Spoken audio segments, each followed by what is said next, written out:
Hello and welcome back to the Wizards Arena. Okay, my fellow Planeswalkers, I've made an executive decision. With many of the comments we've seen, I've just decided not to rate them, or they're just okay. And I don't usually draft, so we're just gonna skip the comments unless they're worth noting. I won't even add them to these videos. So, first up today, on day 5, we have an uncommon. We're going to have to break it down with Google Translate and see what it does. This is our first rune. Rune of Aviation. It's a 1 in a blue. Or rune. It's type. Right here. When it enters the battlefield, draw a card. As long as enchanted permanent is a creature, it has flying. As long as enchanted permanent is an equipment, it has equipped the creature, it gains flying. So runes can enchant creatures and equip. Okay, now we know more about the whole rune thing. This is our first rune we've really seen. So, what do we think of this card? It's an uncommon. It's going to be more interesting what we get for rare or possibly mythic runes. It's fine.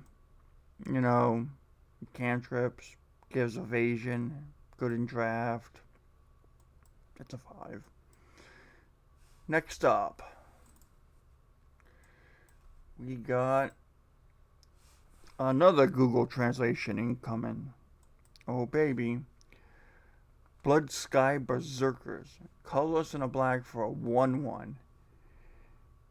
Human Berserker. Whenever you cast your second spell each turn, just your second, not your second, your third, your fourth, everyone, just second. Put 2+1/+1 counters on it and it gains menace to end of turn. So you mean to tell me it's possible when we attack with him the first time ever he's a 3/3 menace? That's pretty sweet. And then the next turn, you could be a 5/5 menace if you're playing a spell slinger deck, sort of, or, you know, like a black-red aggro deck. So, yeah, sign me up. I like this thing a lot. With the new red lightning bolt for the snow permanents. He's not a snow creature, but he's pretty good, I feel. So, in terms of an uncommon, yeah, I like him. He's solid. Next up, we have Aegon, God of Death. Looks kind of like a girl, so it shouldn't be like Goddess of Death. 2 in the black, Death Touch. At the beginning of your upkeep, exile 2 cards from your graveyard. If you can't, sacrifice Aegon and draw a card. Okay, before we make a determination on how good Aegon is, I mean, 3 for 6/6 Death Touch seems good, but it has an upkeep. Flip side is Throne of the Dead of Death for 1 black. Beginning of your upkeep, mill. Okay, 2 in a black, exile creature card from your yard to draw a card. Okay, yeah, that's pretty cool.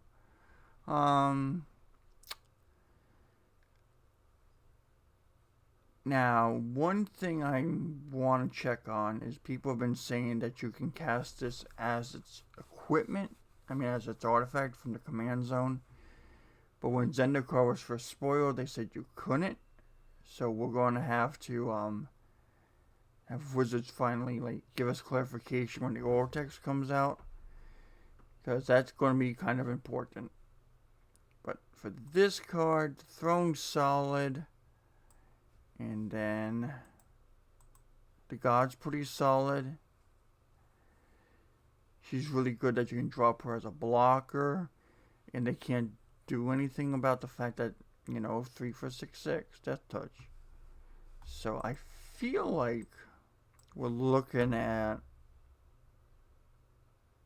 a 6.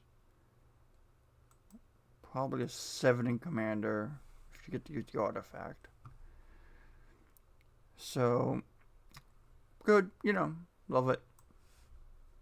3 for 6/6 death dodge. Pretty fair.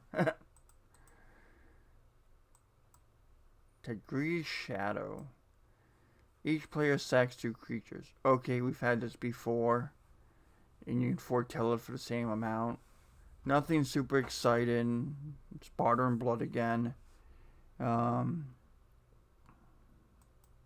Just like Barter and Blood was, it'll probably get played in Standard. That's nice. Possible to cast it for 2 black. Then it's really good if you're going to build the blue-black thing and hit the combo pieces to make things cheaper. Next up, we have Tybalt's Trickery. Okay, Tybalt, what you doing? Colorless and a red for an instant. Okay, this is one of the marvelous things that he showed us that we gotta choose at random. We get to counter target spell. Well, okay, red gets to counter a spell. 1, 2, or 3 have to be really dreadful at random for me not to play this card. It control mills that many cards and exile cards on top of their library until they exile a non-land card with a different name than the spell. They may cast the card without paying its mana cost. Then they put the exiled cards on the bottom of their order on the library in a random order.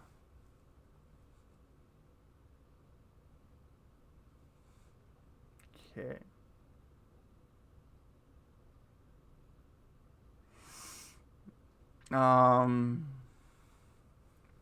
Why are we choosing 1, 2, or 3 again? Let's read this again, guys. 2 instant counterspell. Period. Choose 1, 2, or 3 at random. Okay. So they mill that many cards, then exile cards from the top of their deck until they exile a non-land card with a different name than the spell. They may cast that without paying its mana cost. Okay. So you can randomly mill them for 1, 2, or 3 with a counter spell, and the downside is that they can randomly like chaos warp into something ridiculously better. I might just be reading too much into this, but this seems like, since it's kind of breaking the color pie, a 9? 8.5? Like, it seems really good. We'll go with 9. Woo! Counter a spell, make them mill a little bit, and maybe they get to have a threat out there that's worse, equal to, or not as bad as what you got rid of. Because if like you can like do this to Terror of the Peaks and give them a Gilded Goose instead, I'm down with it. Like, sign me up. Sign me up. Next up. Ooh, I remember getting this guy getting excited. Really excited. Torolf, God of Fury. 2 and 2 red. Trample 5/4 God. Sounds sweet. Whenever a creature or planeswalker an opponent controls is dealt excess non-combat damage, he deals damage equal to the excess to any target other than that permanent. Okay. Whenever a creature or planeswalker an opponent controls is dealt excess non-combat damage. So you have a 1/1. And I lightning bolted for 3. There's 2 extra damage. I can shoot your planeswalker for 2. I can shoot you for 2. A different creature for 2. So potentially with him out, if you have 3 1/1 goblins out, I shoot a goblin with a lightning bolt. It takes 1, it dies, 2 left over, put on another goblin, re-trigger his ability, and then put the last 1 damage on another goblin, and all 3 are dead, and my board's fine. Sign me up. Sign me up. Like, wow. I love it. So what does he do on his backside? Torolf's Hammer. Okay. Equipped creature has a colorless and a red. Throw the hammer. It deals 3 damage to any target. Return the hammer to its owner's hand. +3/+0 as long as the guy's legendary. Okay, so the hammer combos with him. It's not that great though, because you got to keep recasting it. But artifacts don't have summon sickness, so you can throw it every turn for 2 mana. And then you gotta spend 2 again to throw it. Kind of janky. But like, my gut reaction for this guy is he's definitely a 9. Pushing a 10 real hard. Because, wow, this is like... Also, he's going to be really good in Commander. Standard, I think he's going to shake up the environment. He is a slam dunk. Backside I'm not sold on, but that doesn't matter. His front side's so good. The Outrider. 2 and a green. Whenever you cast a creature spell, if snow of any of that spell's colors was spent to cast it, then the creature enters the battlefield with an additional +1/+1 counter on it. Okay. So if you use Snowman to cast snow creatures, it buffs them. Sure. Fine. Ship it. God of Winter. Whenever he attacks, untap each snow permanent you control. Well, that's pretty good, but he is a 3/3. Suit him up with his weapon. You may play target snow permanent card from your graveyard this turn. If you do, it enters battlefield tapped. And you combo this with Amulet of Vigor, you can do some pretty silly stuff. But then again, as pointed out, if you always say, like, I could combo with Amulet of Vigor, things do silly stuff, it's not the play. So he seems pretty good. You know, I feel like it's a 6. Because you need a way to buff that guy, because he is only a 3/3, otherwise he just gets crushed. Next up, we have a rough translation incoming. Google Translation. What's this thing say? Well, sir, it says the following. Kargru, the Doom Scourge. So the uncommon... This is what your set does. Slots in this set is devoted to legendary creatures. Cool. We're going to have lots of legends in this set. At least, it seems like 2 of gods for each color, plus these 10 guys, plus a multicolored one, plus the commander decks. So we're going to get like 30 at least, I think. That's sick. Sign me up. And this seems like a lot like Commander Legends, where these gods are doing, and creatures doing other things that we're not used to. 2 of black and red for 4/3 legendary Demon Berserker. When he enters the battlefield until your next turn, creatures your opponents control attack each combat if able, and attack a player other than you. Okay, he would pair nicely with the Spider, the War Weaver. Whenever an attacking creature dies, each opponent loses 1 life, and you gain 1 life. And he's got a drain effect on him. Slap out Blood Artist, and you can do crazy shenanigans. Yeah. Especially for an uncommon. Sign me up. He's an 8. Next up, we got... The good thing about these uncommon legends is they're uncommons and they're cheap to pick up. Kardar's Vicious Return. 2 a black and a red. Sacrifice a creature. When you do, the return does 3 damage to any target. Cough, cough, which is often. 2. Each player discards a card. 3. Return target creature card from your graveyard to the battlefield. Put a +1/+1 counter on it, and it gains haste. Okay. Seems sweet. 4 mana, multicolored enchantment. Got red in the enchantment and doesn't cost 5. Clock it in a 7, I guess. Pretty good for an uncommon. Next up. Oh, time to bust out Google Translate again. What's it say, Google Translate? Fall of the Imposter. Okay, for colorless, a green and a white. Uncommon Saga.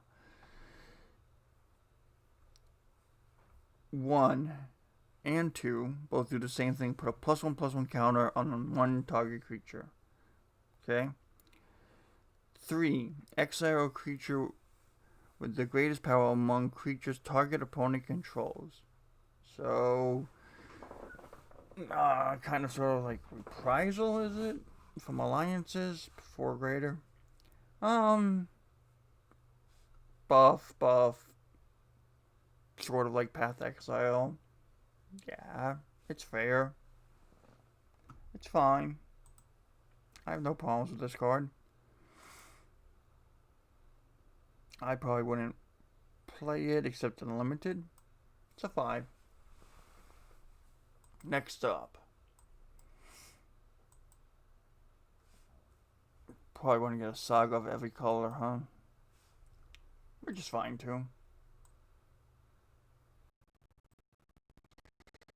Harad, King of Skemfar. Probably said it wrong. Colors are black and a green. Menace 3/2. When he enters the battlefield, look at the top 5 of your deck. Reveal an elf, warrior, or Tyvard card from among them and put them in your hand. Put the rest on the bottom of your library in a random order. Sure, in a green-black elf deck, I know my friend's building a new elf commander that's green-black. It's going to be a thing. I like it. 3/2 menace. Not as good as some of these other legends, but pretty solid. Probably like a 6, 6.5. It's like right in between those two, 6 and 7. Next up, is there a next or is that all? Nope, we got at least a next. Finally, last card for the day. Harald unites the elves. 2, a black and a green, rare Saga. Mill 3 cards. You may put an elf or Tyvar card from your graveyard onto the battlefield. That's really good. Set up with like some kind of like Sensei top effect of scrying. 2, put a +1/+1 counter on every elf I control. Woo! Well, for 4 mana, that could be like 5, 6 elves. Yeah, sure. And then 3, whenever an elf you control attacks this turn, target creature an opponent controls gets -1/-1 to end turn. Wow, so I can attack with a bunch of elves and shrink your biggest one and maybe kill it. And then if you got the guy that has built-in tramples overrun thing, you can just buff your whole elven team and smash them for a bunch. Sure. Because I don't have to pay for the United of the Elves on the 3rd one. This seems pretty good. Good in a tribal theme. So for a regular deck, this doesn't matter. But for elves, it's a 7. Yeah, 7. Well, my name's been Draymore with the Wizards Arena, and it's been day 5 Kaldeim Spoilers. I'll see you about the same time tomorrow for day 6. See what we get. Please like, share, and subscribe, and you guys have a great day.